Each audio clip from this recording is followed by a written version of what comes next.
Good evening, and welcome to another one of my episodes of A Verse a Day Keeps Islam Away. Before we start, today's subject is going to be extremely disturbing.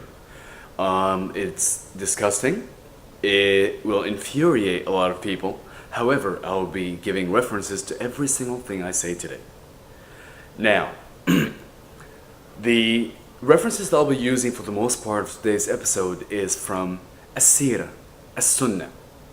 As you know, Islam is composed of several components. You have Al-Quran, you have Al-Hadith, the sayings, the narrations, and then you have As-Sunnah, Al-Sirah, which is the path, the way that Muhammad, the Prophet Muhammad, had lived his life, the path which he has taken, and like the name, the Sunni Muslims, that is the path that they ought to follow. Now, I understand, and there's going to be a lot of issues with this video because a lot of these references are actually being disputed every single day. But now, al-fuqaha, the Muslim scholars, they're going through all of those, and they've been pretty much just chopping them off, saying, okay, this never existed, this never happened, this never happened. Okay, now let's get started. Today's episode is going to be about paraphilia. I'm going to show you how Muhammad, and Nabi Muhammad sallallahu alaihi wasallam, was a paraphiliac. Paraphilia is a psychosexual disorder. It's marked by extreme sexual urges and fantasies and behaviors that involve objects, suffering, humiliation, children, and other non-consenting partners, if you may. I'm going to have to apologize in advance. Almost none of these books have been translated into English or any other language because you'll see why they have not been translated. So all the titles, everything is in Arabic. So here's what I'm going to do. I will reference everything and I will put the references on the side. On the side of this video, actually it should be right here to the left. The first thing I'd like to talk about is how Muhammad used to, as they put it, suck the tongues of others. It is written in إعانة الطالبين لأبي بكر الدمياطي, Volume 2, page 231, that Muhammad used to suck the tongue of his wife Aisha. You know what? That's fine. Sucking the tongue of your wife, that's not a big deal. Let's keep going. Musnad Ahmed bin Hanbal, Volume 4, page 93. And it talks about seeing the Prophet Muhammad sucking the tongue of Al-Hasan bin Ali. Al-Hasan bin Ali is obviously a man. It's a male. So here we have him also sucking the tongue, or French kissing, or whatever you'd like to say it was, of another man.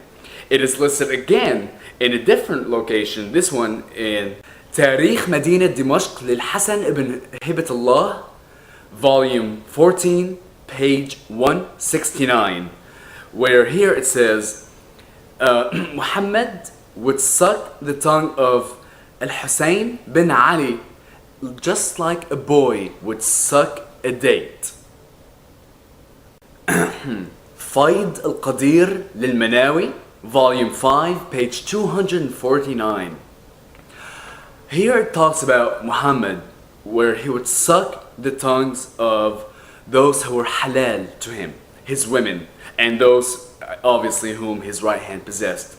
But also, it talks about him sucking the tongue of his daughter, Fatima. Moving on to the next topic. Boobies. Breasts. بحار الأنوار للبقاري, Volume 43, page 42, and مناقب آل أبي طالب لابن شهر أيوب, Volume 3, page 114, and اللمعة البيضاء للتبريزي الأنصاري, page 53, where it talks about the Prophet Muhammad used to not be able to go to sleep every day until he would place his face into his daughter Fatima's chest and rub and kiss between her breasts. The third thing I'd like to go to is Aisha, where he married her at the age of 6 and, took her at the age of 9. And if we want to discuss, if we want to talk about that, this is located, actually, this is in Hadith as well. Sahih al-Bukhari, volume 5, page 1973, where it does talk about, him marrying her at 6 and taking her at 9. However, I'd like to talk about him liking even younger girls. In Musnad Ahmed bin Hanbal, volume 6, page 338. Al-Rasul, the Prophet Muhammad, had entered upon their house and saw the daughter of Abbas. And upon seeing her, and she was at the age of weaning. Okay? The Prophet Muhammad had said that if she were to become of age, when she becomes of age and if he were still alive, he wants to marry her.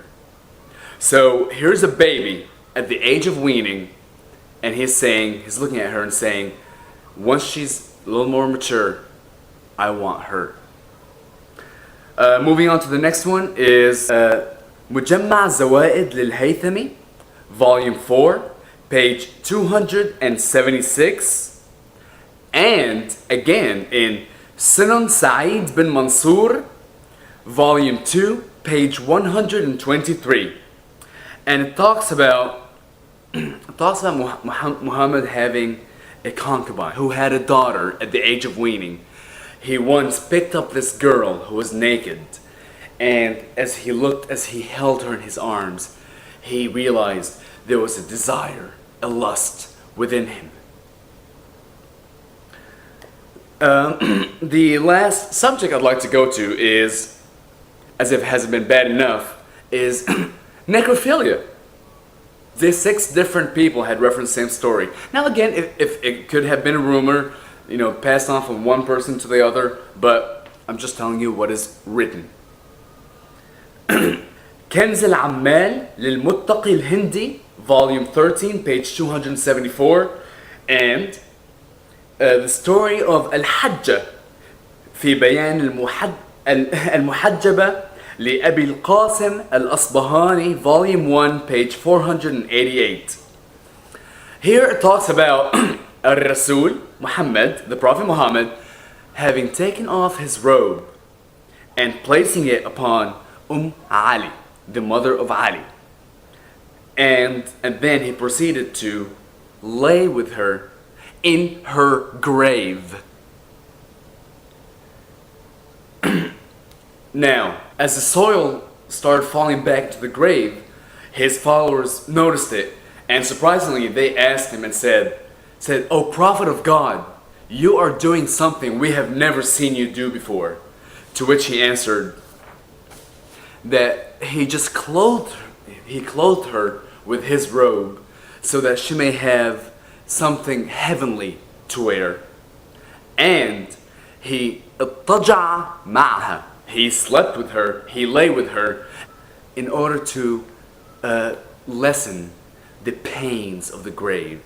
Because whenever you're buried, there's pains that you experience, apparently. This was mentioned 6 times. However, the whole topic of necrophilia, the whole topic of being able to sleep with a dead woman, wat al-mayyita, is actually mentioned 16 different locations in 16 masadir, 16 references, such as Hawashi Sharwani, volume 1, page 263. The funny thing is, I think we've all heard the story of how after a man performs the ablution, al-wudu, there are 3 things that if he touches, it will make him unholy, unclean, and he must clean himself again before prayer, which is a black dog, a donkey, and a woman. However, in these references, it talks about wutu al-mayyita. If you lay with a dead woman, it does not make you unclean. Your salah will be accepted because you're clean. However, you become najas. You become dirty and vile if you touch a living woman. This is making me sick. I think I've had enough for tonight. Thank you for joining, and I'll see you later.